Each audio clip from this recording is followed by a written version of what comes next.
je vais retourner ici et on va voir un petit peu comment mettre des châssis et des châssis en coin.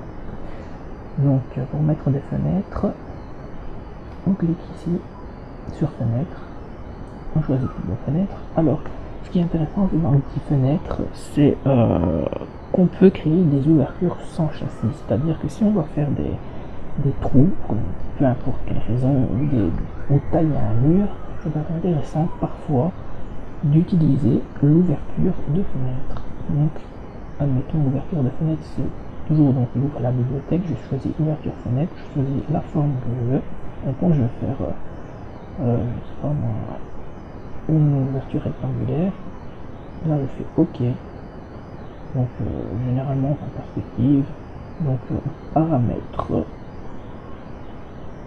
Donc, voilà, dans le modèle. Et là, voilà, impeccable. On paramètre ici donc la largeur et la hauteur. Et à partir de quel niveau, à partir de quel niveau on veut que l'ouverture se fasse. Voilà, moi ma raison de faire, c'est d'abord de définir je veux dire en plan à quel endroit je le veux. Admettons, je veux mon ouverture à 5 mètres. Voilà. Entrée. Voilà, je vais un peu plus loin pour pouvoir la supprimer plus tard. Je clique sur fenêtre. Je prends mon ouverture qui est déjà sélectionnée. OK. Et je clique. Donc peu importe, puisque c'est une ouverture sans châssis. Et donc ensuite je vais voir en perspective. Je clique sur un des bords, je clique sur une des boules. Et soit je monte, soit je bouge. Voilà. Donc, si je bougeais, ici, soit je montais. Voilà. Ou alors simplement je dis voilà, moi je la veux 110 par rapport au niveau 0. 110. Et je veux qu'elle fasse 200 de large. Voilà. Tout simplement. Et là on a simplement une petite ouverture qui peut être intéressant dans certains cas. Mais comme ça vous le savez. Donc nous on veut simplement une petite fenêtre normale. Donc on clique sur fenêtre. Voilà. Et on veut une fenêtre basique. Donc on a des fenêtres spéciales, des basiques, des coulissantes. Bon, à vous de regarder un petit peu quelle typologie de fenêtre vous voulez. Si on va prendre une fenêtre normale, voilà, comme ça. On va prendre les options, comme tout à l'heure. Donc, admettons, voilà, on a une fenêtre de 90 sur 150 ici. On a toujours les mêmes options que tout à l'heure. Donc, l'embrasement, version rapide, ou on la prend un peu plus loin. On a les appuis, on a les tablettes, voilà. On a les traverses si on en a besoin. On a toujours la même chose pour les épaisseurs des bois ou des châssis d'alu.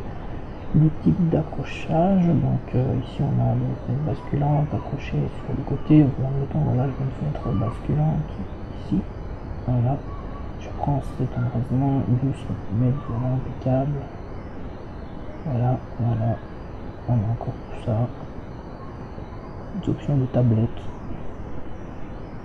Voilà, on peut même mettre des volets, c'est complet, je veux dire. Je retourne à mon rez-de-chaussée. Donc voilà, admettons je vais aller paramétrer. Maintenant j'ai envie de la mettre peu importe où, je la mets ici. Voilà.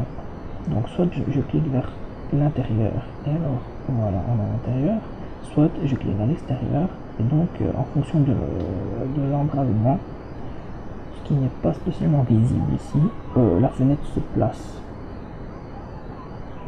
Donc voilà, gauche, droite. Vous voyez ici, l'ouvrant se trouve à l'extérieur, parce que j'ai cliqué vers l'extérieur. Ici, l'ouvrant se trouve à l'intérieur. Voilà. Donc, voilà, j'ai envie de mettre une fenêtre à... je vais prendre cette extrémité ici, j'ai envie de la mettre à 150 cm de là. Hop. Je supprime la construction de tout à l'heure. Je prends ma fenêtre, voilà, qui est déjà paramétrée, donc on ne va jamais la reparamétrer, et on prend le milieu. Admettons, voilà, 150, mais moi je ne le veux pas par rapport au milieu, donc je clique sur une boule, et je la déplace tout simplement.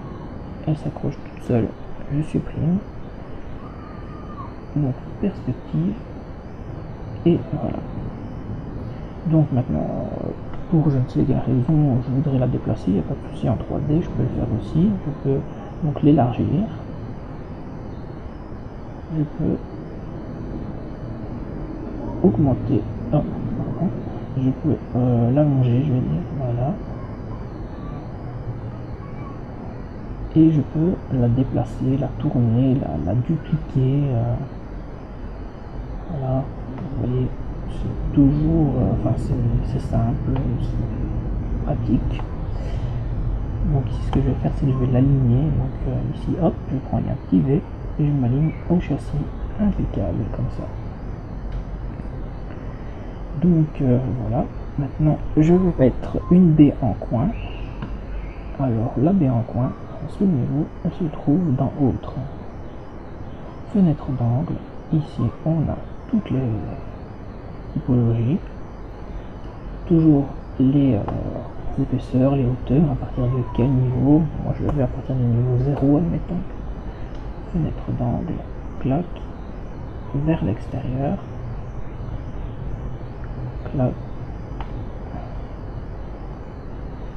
voilà comme ça.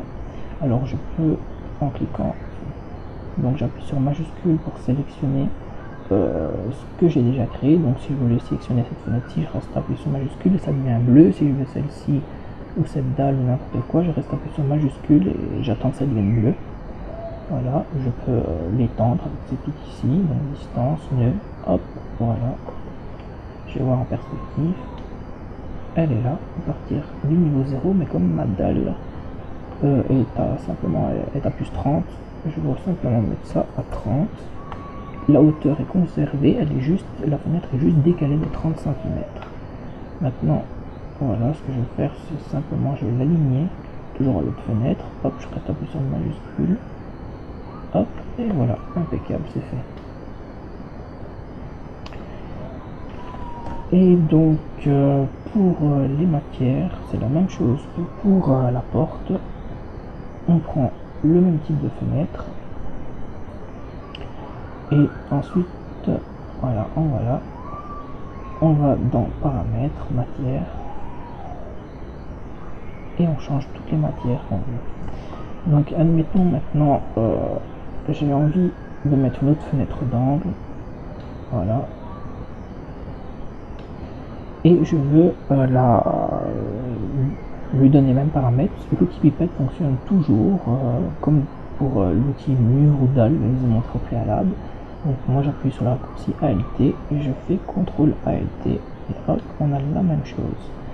Maintenant si je fais ALT sur ce paramètre et qu'ensuite je sélectionne cette fenêtre, voilà, normalement le paramètre se met automatiquement sans que je doive refaire l'outil pipette. CTRL Z, voilà. Et ce sera tout pour aujourd'hui.